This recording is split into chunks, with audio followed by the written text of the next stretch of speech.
Hello, welcome back to the Project Hercules Diaries, where, as you can see, after nearly 2 weeks of sunshine, it's raining again, and that's probably it for the British summer. I hope not, but this kind of global warming, climate change thing seems to be what's going on at the moment. Even the dog doesn't want to go out.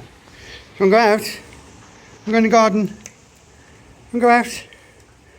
Go outside? Do you want to go out? No. No, they're quite smart, these dogs. I wouldn't want to go out in that either. Right, so we can go in the garage then, see what's going on. So here we are back in the garage, and you can see what's going on today. So I've been continuing to work on the rear wheel spacers. This one now I have almost finished. You can see how there is a spigot on the outside. There's a male end and a female end. So when I've got a pair of these, one of these will fit into the other. Not that that's useful particularly. So the wheel here, apart from the dog hairs inside it, that the wheel hub has got this spigot here, which I'm assuming is for a standard disc or a standard sprocket that you can just bolt on. So I wanted to kind of reproduce that. So the wheel spacer that spaces out the sprocket has the female end to that spigot, so it locates nicely on there like that with no play. And then I've still got the same dimension of spigot, 1.975 inches, so it might be a metric size, so that if I ever change the design and don't have two drive chains and end up with a different gearbox, I can just fit the standard disc on one side or a standard sprocket on the other side. That's the plan anyway. So I've just got to finish the other one of these. I've got the male end of the spigot to turn on, and of course that is the critical dimension between that face and that face, so it offsets the sprocket by the right amount. I then have to make 5 holes to match this pitch circle diameter for the 5 holes in the wheel hub into each of these, and then do the same again in the sprockets, because they're plate wheel sprockets that we bought. It's not focusing very well today, is it?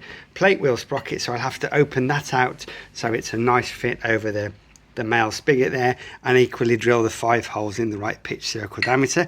Do that on the rotary table. Now that would be the job for today. The other spacer is set up in the Walco lathe, just over here, clocking on the inner diameter.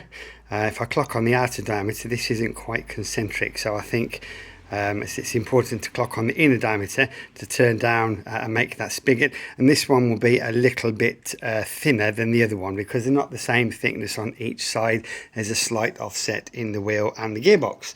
All my beautiful drawings are here, not quite up to Bob's standard, but I do draw things out before I do any machining.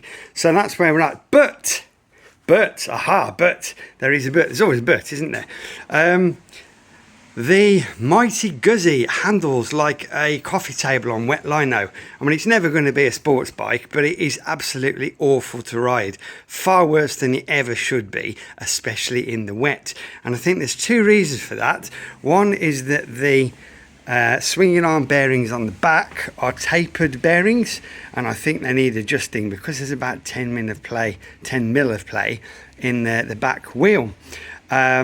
So I want to dial those in. And the headset bearings, there's a big notch in the middle. I can't show you on the video, but when you get to the middle, you can feel it more when you're riding the bike.